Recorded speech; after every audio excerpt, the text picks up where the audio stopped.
You're watching Channel 8.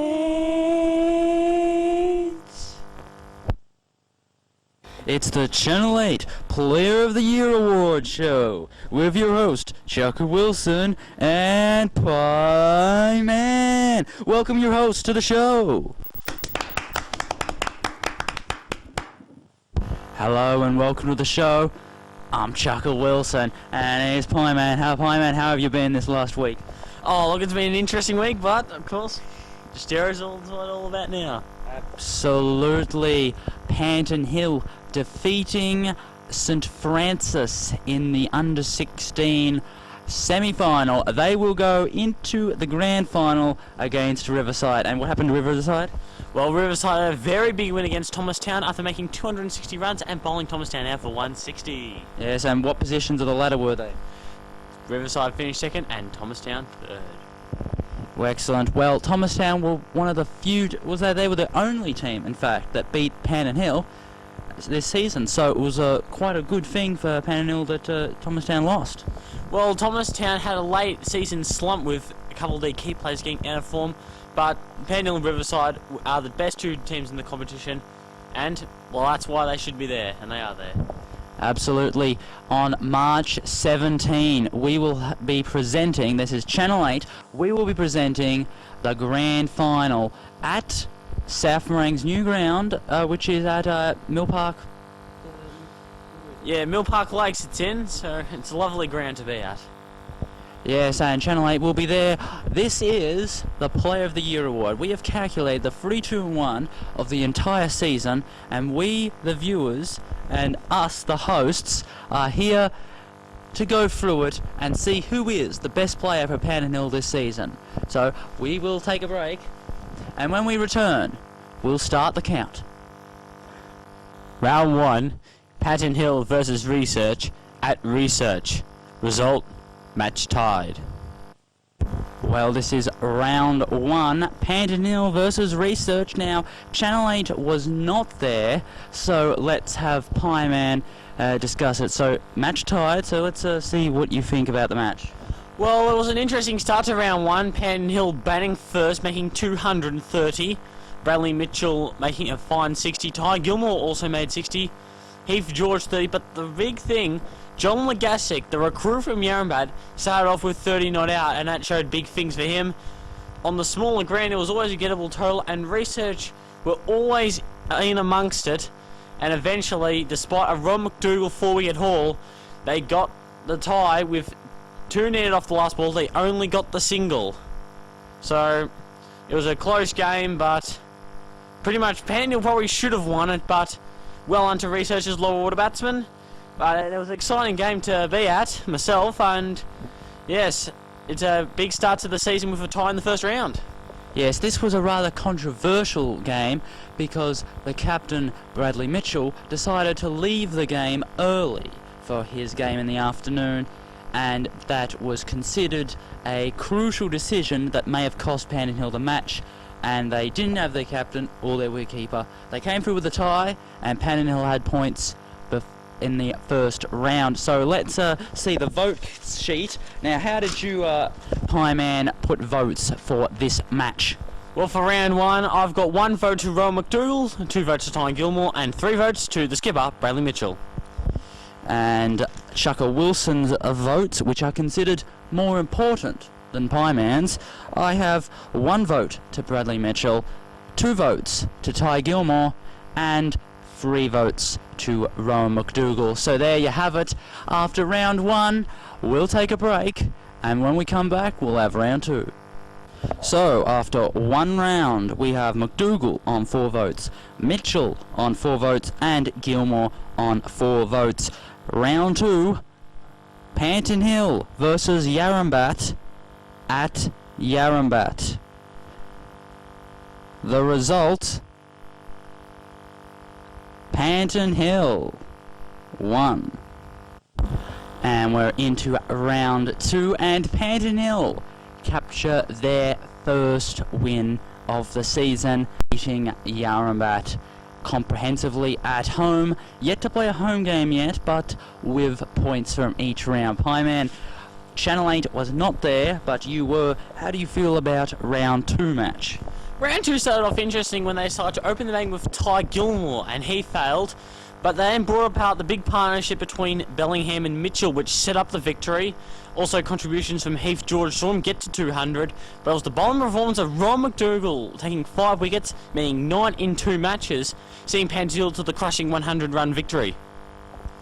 Definitely, Ron McDougall stamped his authority early this season and has taken his first ever 5-wicket haul in his career. It was an impressive win by Panton and really showed signs of things to come. Let's just have a look at the votes. So, how do you voted for this game? Well, this game I gave Heath George 1 vote, Ron McDougall 2 votes, and Bradley Mitchell 3 votes.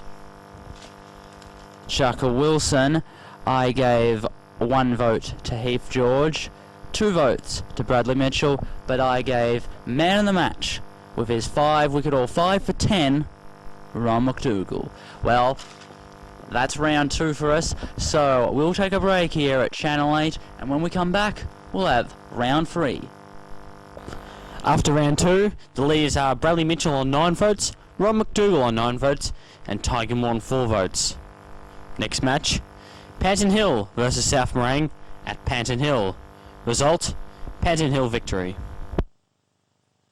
So the first match held at the Cracknell Reserve and the first match of the 2006-07 season that Channel 8 broadcasted, Panton Hill versus South Morang, captained by a whippersnapper, and he's a good captain, but he just fell apart here. His team completely tranced over, almost losing outright.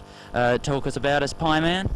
Well, actually, it was going quite well for South Morang when they were about 2 for 50, and they were looking like posting a very reasonable score on a fast outfield at Panton Hill.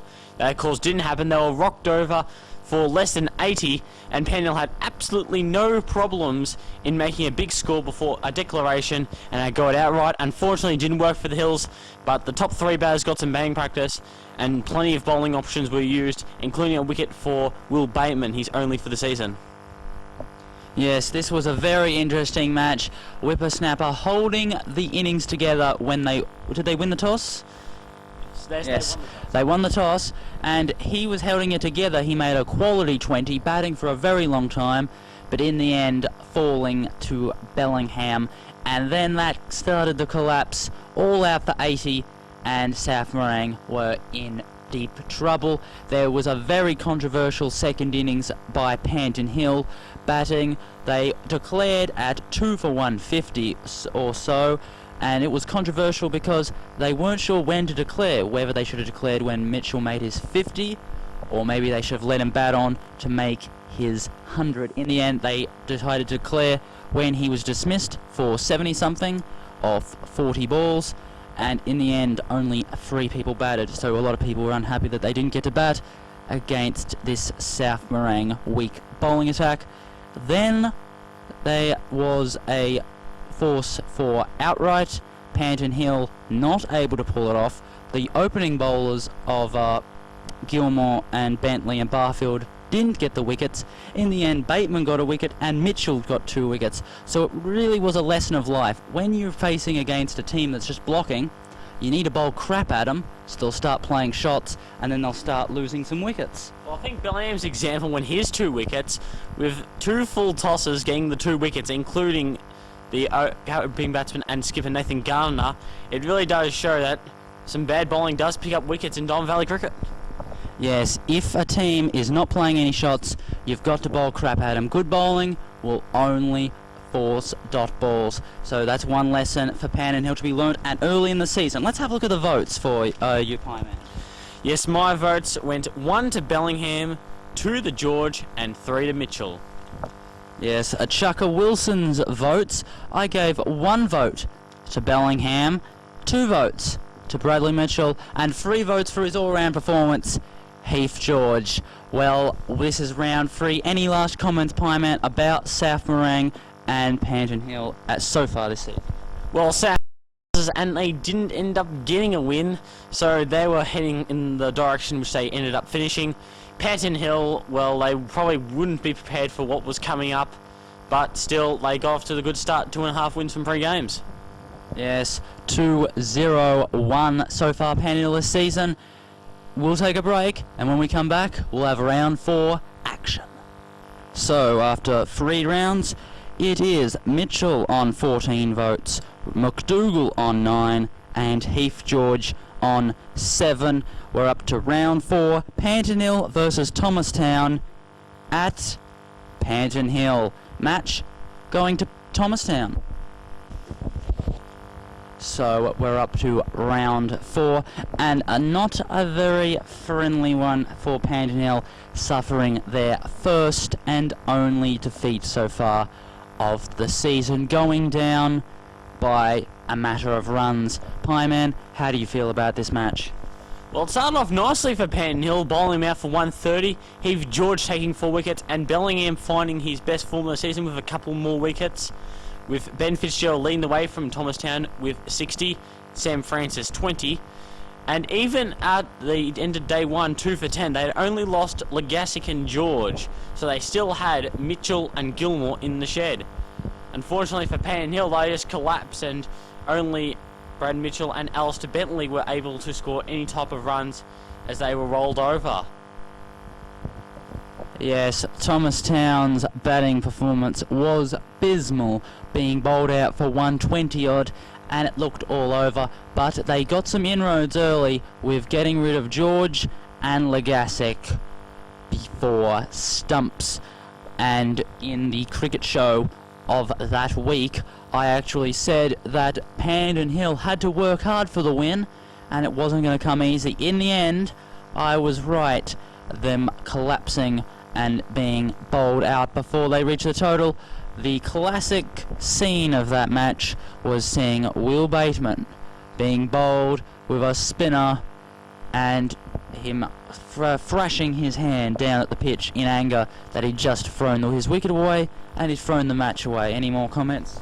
Well, the spinner who got on was Ben Fitzgerald, who had a very controversial match. No runs in the first 8 overs, but still made 60, and despite sledging, he carried on his match and got the late wickets. But Panton Hill's season to date, they had tied a game against opposition which weren't high class.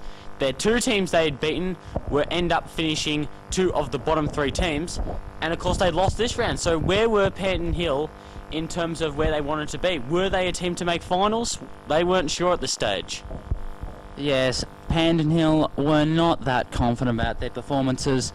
Mitchell throwing his wicket away and going out just when Panton Hill needed him. Let's go to the votes. So, Pieman, how did you vote for this match? Well, this vote I gave 1 to Bellingham, 2 to George, and 3 to Bentley. Let's have a look at Chukka Wilson's votes. I gave 1 vote to Bellingham, 2 votes to Mitchell, and 3 votes for getting a 4 for his first wickets of the entire season, Alistair Bentley, pulling off a very good performance with the ball. That was round 4.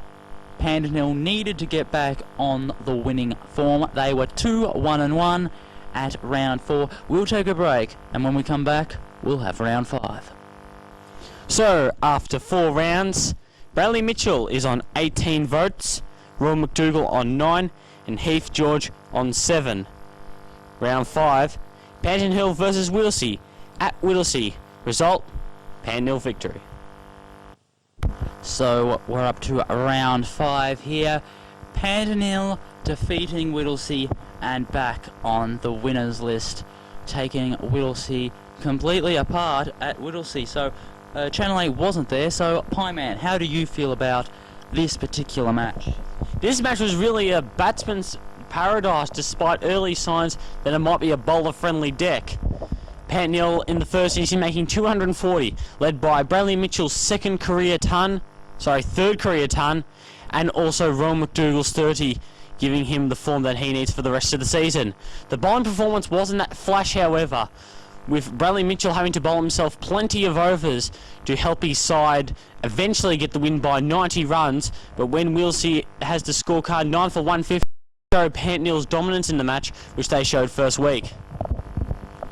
Yes, this was a game for Panton Hill and the run makers piling on the runs, but bowling was disappointing because Bradley Mitchell for the last 2 matches has had to bowl, and Will Bateman had to bowl and Harry Rinya has to bowl.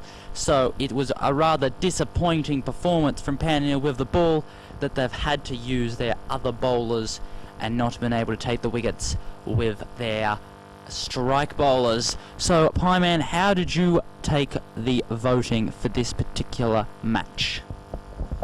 Well, this match I gave 1 vote to Ty Gilmore, 2 votes to Ron McDougall, and 3 votes to Bradley Mitchell. Chukka Wilson in round 5 gave 1 vote to Heath George, 2 votes to Ron McDougall, and I decided to give 3 votes. For the first time, Chukka Wilson gives Bradley Mitchell man of the match. Though, Whittlesea's season falling apart midway through the season, and Panton Hill going back to 3-1-1 and onto the winners, and now looking at finals. Well, at this stage they'd still played the bottom 3 teams at the end of the season, so they were yet to be really shown against the teams which are around their mark. And next week's game was the real showing of that. Yes, we'll take a break here on Channel 8, and when we come back, round 6, the last game of cricket for 2006. After 5 rounds, which means we're halfway through the home and home season, we find Bradley Mitchell on 24 votes, Ron McDougall second on 13, and Heath George third on 8. Round 6, the Christmas match. Panton Hill taking on St Francis at the Cracknell Reserve, broadcasted by Channel 8. Result, Panton Hill.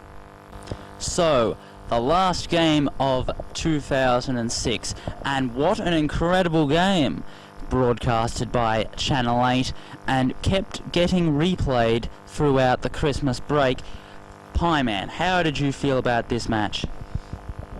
It's actually been pretty much the most amazing game I've had to do a part with. Some say the ground was unfit to play on at the start of the game because the outfield was basically dirt. It was proven with that, Panton Hill making 170 off their 24 overs, the highest score by any team in one-day cricket this year. And St Francis, throughout their early part of the innings, were looking like making that score. But leg and off spin bowler Jackson Bellingham came through, saw his team to victory with a 5-wicket haul, his first in his career, getting Panton Hill to victory. Yes, it was a true Lara versus Tendulkar battle. Matthew Del Mastro playing and making a fabulous half-century, and also Bradley Mitchell making some runs, I believe 50 not out. So it was a complete duel of the 2 leading averages in the run making, and it was Bellingham who bowled 5 overs, 5 for 26, that won the game. St Francis were going to win the game if it wasn't for Bellingham and some good late bowling from Bentley also. And it was a real case of pulling a victory out of the jaws of defeat, Pieman. Well, at the start of the game, they realised they were missing Dylan Barfield, which was the big loss for them. And on a deck which was completely batting, the last thing they would need is one of their strike bowlers to be out of the game when the bowling limits are 5 overs. So despite expensive bowling from Heath George, Ty Gilmore and Alistair Bentley, they had to persist with their key bowlers, their experienced bowlers. They had to stick with them. Eventually it worked, but Matthew Del Mastro, with his big 50 after a controversial bowling spell, which we'll just talk through that, in 1 over he has bowled 3 head-high full tosses, 1 being hit for 6 by Heath George, and nothing has been done by the central umpires. He did not understand about the rule after the game, he said. But Del Mastro, that was one of the big overs for Panton Hill in terms of runs. But on a deck like this, it was always going to be hard to score, and Panton Hill just made in the end. Yes, the game going right down for the wire, and for the first time ever, Channel 8 broadcasting a game that went down to the wire.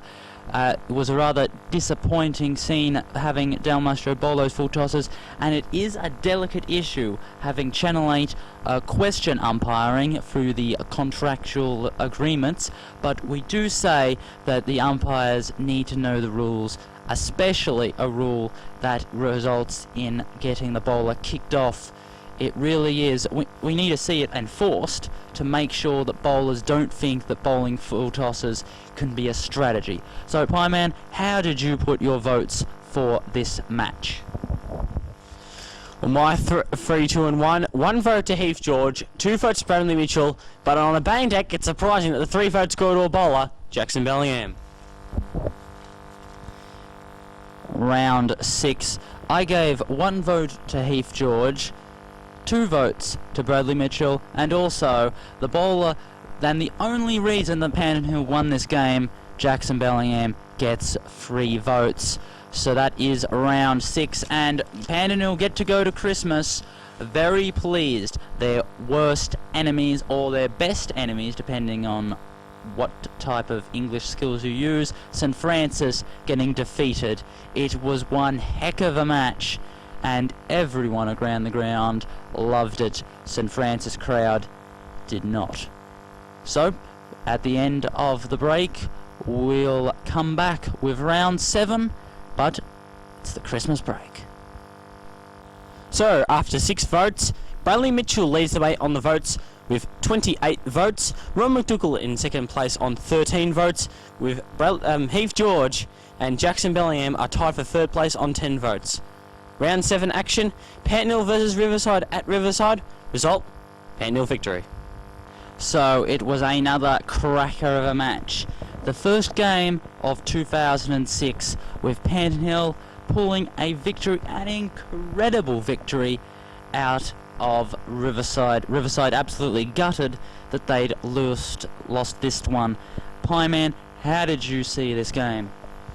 Well, with Channel 8 not there, it was really an interesting match to start 2007. Panton Hill having 7 players for day 1. They had some of their key players out of the lineup. Bradley Mitchell and Heath George leading the way from the front. Bradley Mitchell 90 and Heath George 30. And despite ducks from Ty Gilmore, Rowan McDougall and Alistair Bentley, they still managed to put a competitive score of 150. With Riverside's 12 very good players, it didn't seem enough, and it definitely didn't seem enough when Panton Hill, without Alistair Bentley for the second week, the Riverside needed 23 runs off 10 overs with 9 wickets in hand. On comes Dylan Barfield and Jackson Bellingham, and they steer these side to a 2-run victory, which was an absolute beauty in the end.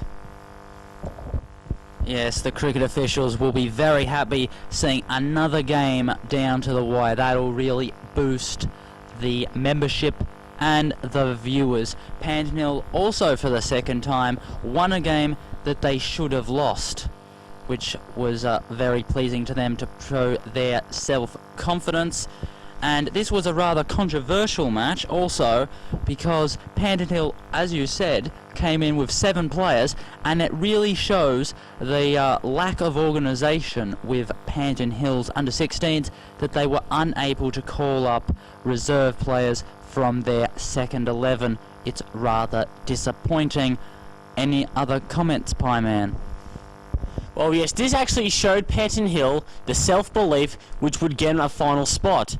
At this stage, they had beaten 2 quality teams down to the wire. They suddenly see themselves a genuine chance to finish top 2, and with 3 rounds to go, they were a real chance to be premiership favourites at this stage, being the one team that other sides feared. Yes, of course, now that we know that Panton Hill and Riverside are meeting in the grand final, we can really see what we're going to be in for. Riverside bowling well against a shortened Panton Hill, getting 150, but then after such a great start with the bat, collapsing. So you'd say, from this evidence, Riverside collapsing under pressure, and Riverside weak tail. Pieman, how did you...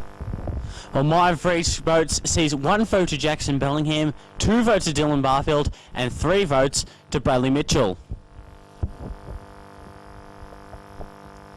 Round 7 action. We're up to round 7, aren't we?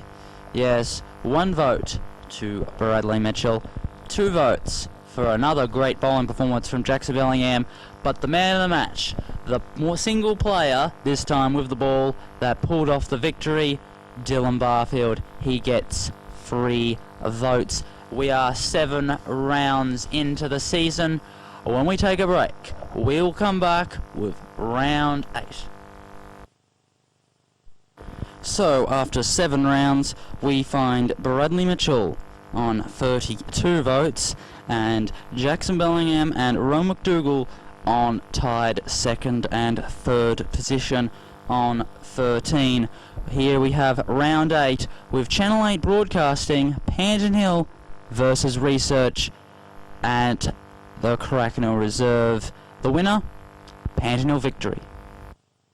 So, after tying with Panton Hill and round 1, the JAB Sportsbet was putting this game to be another close one here at the Cracknell Reserve, but that proved not to be the case, to say the least.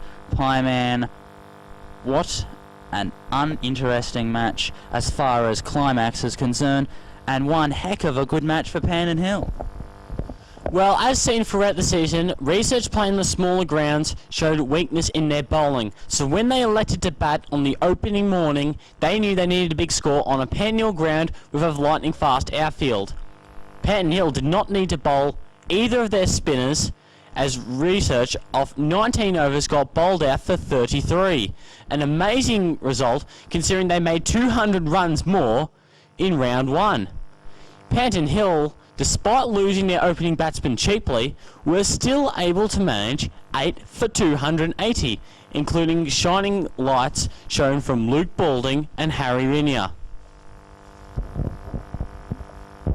Yes, it was a case of strength to strength for Panton Hill, having their 4 seamers get rid of the Researchians for 33, and it really helps. Just a few weeks ago, we were a Whittlesea in all sorts of trouble, and we've come to this where we don't even need the spinners. Ron McDougall, the star, with 4 for 2. It was a controversial decision for Panton Hill to bat on and not go for maximum points, and it proved to be a very big help, with Luke Balding making 44, Harry Rinier making 13, both of them spending some time in the middle, which could be useful when they need to bat further down the track in the grand final. Hi, man. Well, with Ron McDougall taking 4 for 2, he was looking to be out of form after 9 wickets in the first 2 matches. This shows the depth of Panton Hill after Bellingham 8 wickets in 2 matches but not needed to bowl. And with number 11, Alistair Bentley making 24 not out, it shows the shambles of day 2, which the official umpire did not even show up to the match after a couple of controversial LBs on day 1. Yes, a fine happy birthday for Alistair, making a fine 20 not out and hitting a 4 to end the match. And it was a very disappointing display by the umpire, Deans Draper, who isn't an actual umpire but had to do it for community service. So when you look at the decisions he made, you'd say they were quite preposterous, to say it in the nicest manner. And luckily the damage wasn't continued into day 2, but he did get to take 4 LBWs, which were absolute shockers. Channel 8 has replayed this game many a time, and they still don't look any out. So it was a rather shocking display, and luckily Panton Hill were able to not lose this game, which they were destined to win. Pieman, how did you put your votes in? Well, my votes were even more difficult than the previous weeks, considering the all-round performance. I ended up giving 1 to Ron McDougall, 2 to Ty Gilmore, and 3 votes to Bradley Mitchell. Yes. Round 8. gave 1 vote for Ty Gilmore for a 50. Other games, a 50 would get you man of the match, but here he gets 1 vote. Bradley Mitchell with 2, and Rowan McDougall with 4 for 2 gets maximum points. So, with 2 votes of the home and away season left, we'll take a break, and when we come back, we'll have round 9 action. So after 8 rounds, Bradley Mitchell leads the votes with 37 votes, Ron McDougall in second place on 17 votes, and Jackson Bellingham in third place on 13 votes. Round 9, Panton versus Epping at Epping. Result, match drawn. Yes, round 9, Panton versus Epping. This game looked interesting. It appeared to be a who's, where and everywhere for Panton, and then it turned out to be an end draw, even though there were some interesting performances and interesting situations on the cricket field. Pieman, how did you take this game? Well, day 1 saw Epping put up a very nice performance when their situation, in terms of finals, they needed to win this game, with Keating making 80 runs, and despite losing Anthony Lukovsky cheaply, they were still able to make the big score. Panton's bowls were disappointing right throughout the day, but day 2 was the most controversial day, with Epping officials disappointed about the way Panton treated day 2 and their eagerness to go out onto the middle of the ground. DVCA officials were called to the ground, and they eventually got the match underway, but Epping fell 12 overs short of getting a result in. Panton having no eagerness to try and chase down the runs, batted defensively and finished 100 runs short, with no eagerness to try and go for the victory. And it was a disappointing day for cricket, with Epping's sledging noted to be against the game. It was disappointing to see from Epping, but it ended up being not effective in terms of the result. But it was just a disappointing day for cricket, day 2. Yes, round 9. Day 1 was interesting. There were some good parts, there were some bad parts, and for the good thing for Panton Hill, it showed that they've still got some work to do with the ball, so they still had things to look for when round 10 came along, and some batting came with a good 80. So it was a well-balanced performance on day 1. Day 2 was the controversial one with the Diamond Valley officials, and it was a bit of an on-off part because the officials were from Epping. So they obviously wanted the game to start because they wanted their own club to win. A bit of a conscious or unconscious bias coming in there.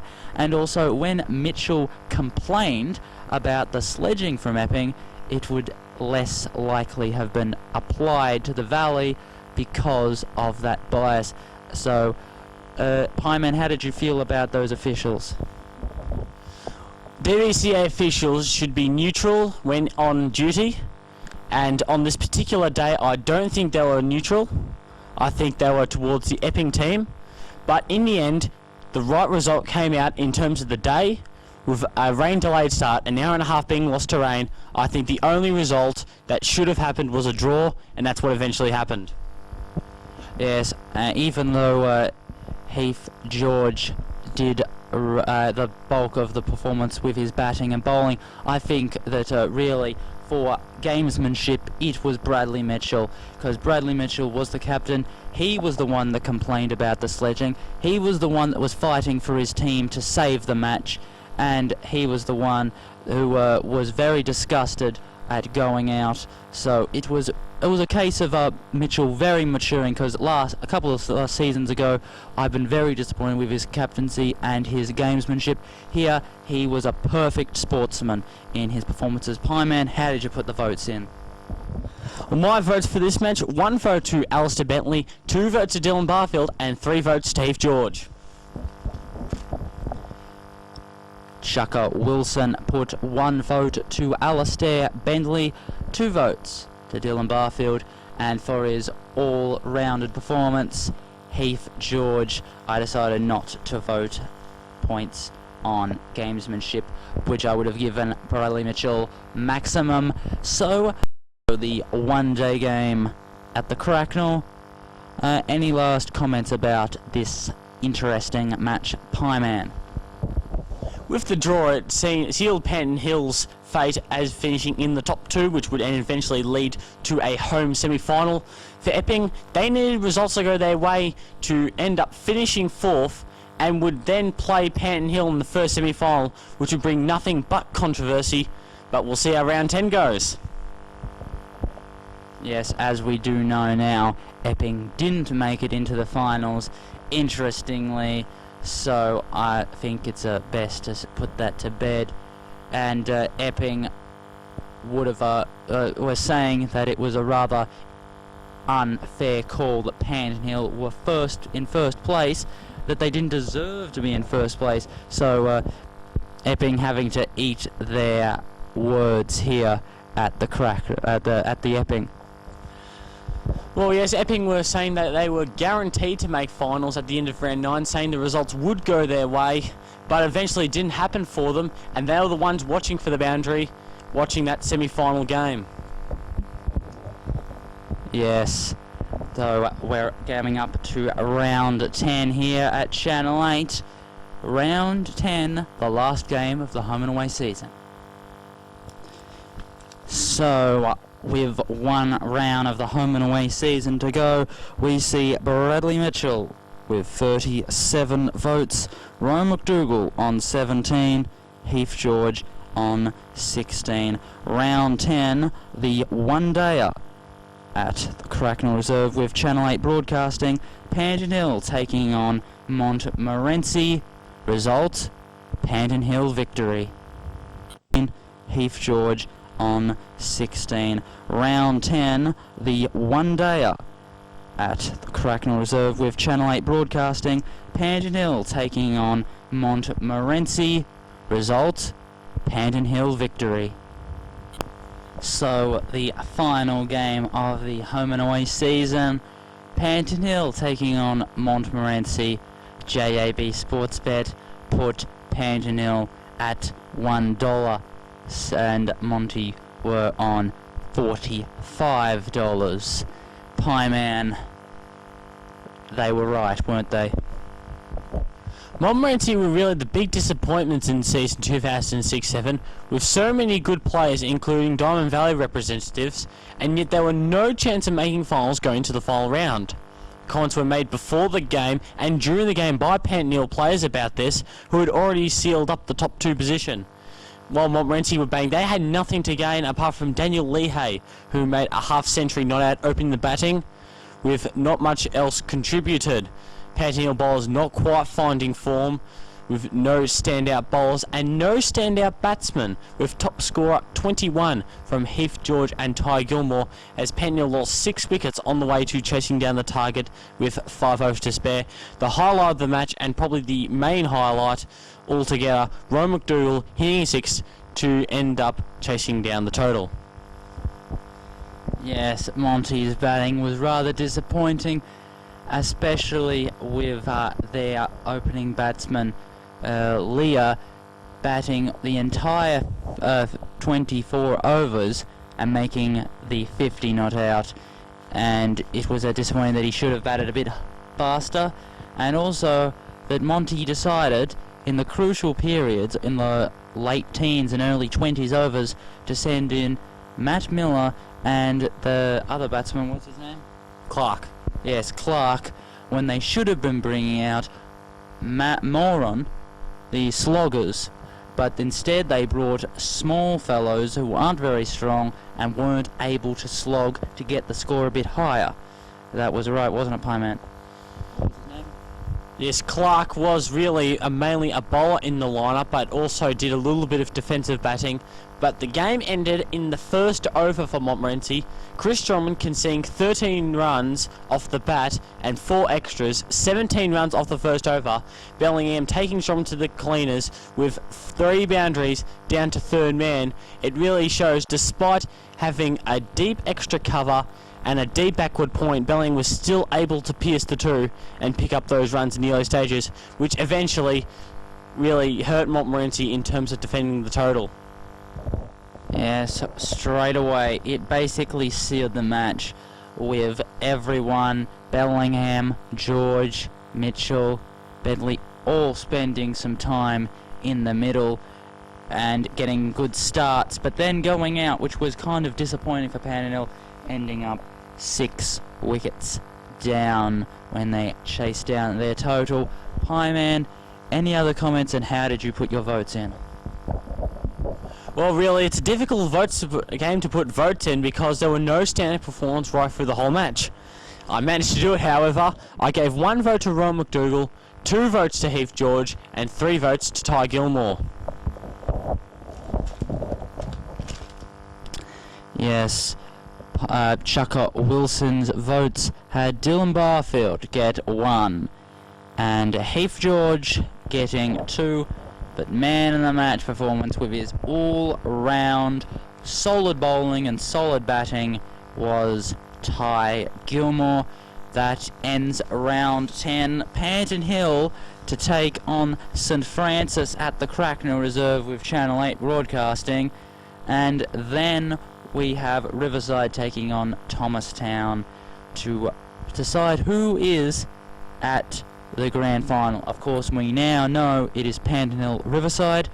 And any comments more, Pieman, and then we'll take a break, and then we'll award the we'll announce the Player of the Year award.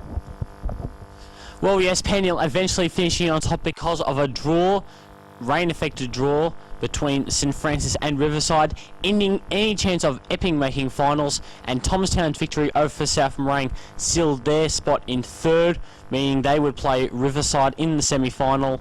St Francis, of course, with the draw, finishing 4th and having to play Panton Hill, but both favourites won in the end, and it will be Panton Hill and Riverside in the grand final. So we'll take a break, and if you can't figure out the votes, then you will be surprised when we announce the Channel 8 Player of the Year award after the break. This is Chukka Wilson, and you're watching Channel 8. Channel 8. So, welcome back with the Channel 8 Player of the Year count. So we have Pieman with all the stats and numbers here. Pieman, who has won the Ken Plantagenet 3rd place? The winner of the Ken Plantagenet medal for season 2006-2007 is Ron McDougall. Ron McDougall, a fine feat. Where are the votes? Is it there? He finished on 17 votes. 17 votes. There he is. So the Ken Plantagenet medal awarded to 3rd place in the Channel 8 Player of the Year awards. A fine effort from Ron McDougall. His bowling was the standout, but his batting came at crucial times as well. So now, Pieman, could you please announce the Benson Beatty medal for 2nd place?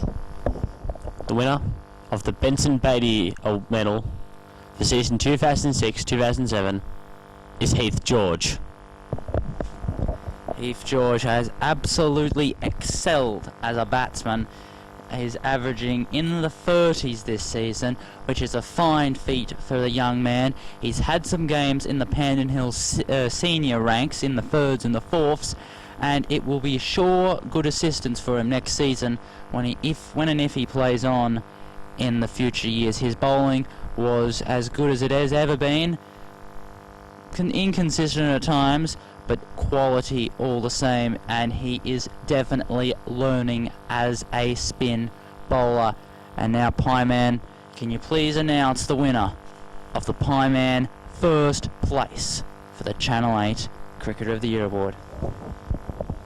The winner of the Pieman medal and 1st place in the Channel 8 vote count for season 2006-2007 goes to Bradley Mitchell. Yes, Bradley Mitchell. And the one thing I've noticed about Bradley Mitchell, in the previous seasons you could tell his strengths and weaknesses. His strengths was the cover drive and his leg lengths, and his get out of trouble shot was a slap over long on. It doesn't apply anymore. He has put amazing work onto his technique. He is now an all-round-the-ground cricketer. Nowhere are his strengths and nowhere are his weaknesses. And he is just now a well-rounded batsman. And his keeping has been a bit iffy at times, but often solid, with him going up to the stumps to people like Ron McDougall and Dylan Barfield. And his captaincy has gone miles above what he was a couple of seasons ago. Season before, he was absolute abysmal captain, but here he's actually shown quality captainship. Well, yes, Bradley Mitchell, a deserving winner for the Channel 8 Player of the Year award, finishing second in the league batting averages behind Matthew Del Mastro. It is the second time Bradley Mitchell has come second in a league batting averages award, and he's definitely a deserving winner for this award. He's been an excellent player for them this season. He's got them out of trouble in a few occasions, and he'll certainly be a key when it comes to the grand final. Most definitely. Well, that's all from us at Channel 8. I hope that, and we hope that you have enjoyed this incredible reflection of the 2006-0 season for Panton Hill. The grand final is coming up on March 17th through 18th, and then back on the 24th. So we hope you'll be there. Channel 8 will be there at Mill Park Lakes, South Morang. Panton Hill taking on Riverside, the 2006-07 under-16 1 premiership season. This is Channel 8, Chukka, Wilson and Pieman. See you then. I'm signing off. I'm Chukka Wilson. And I'm Pieman. See you next time.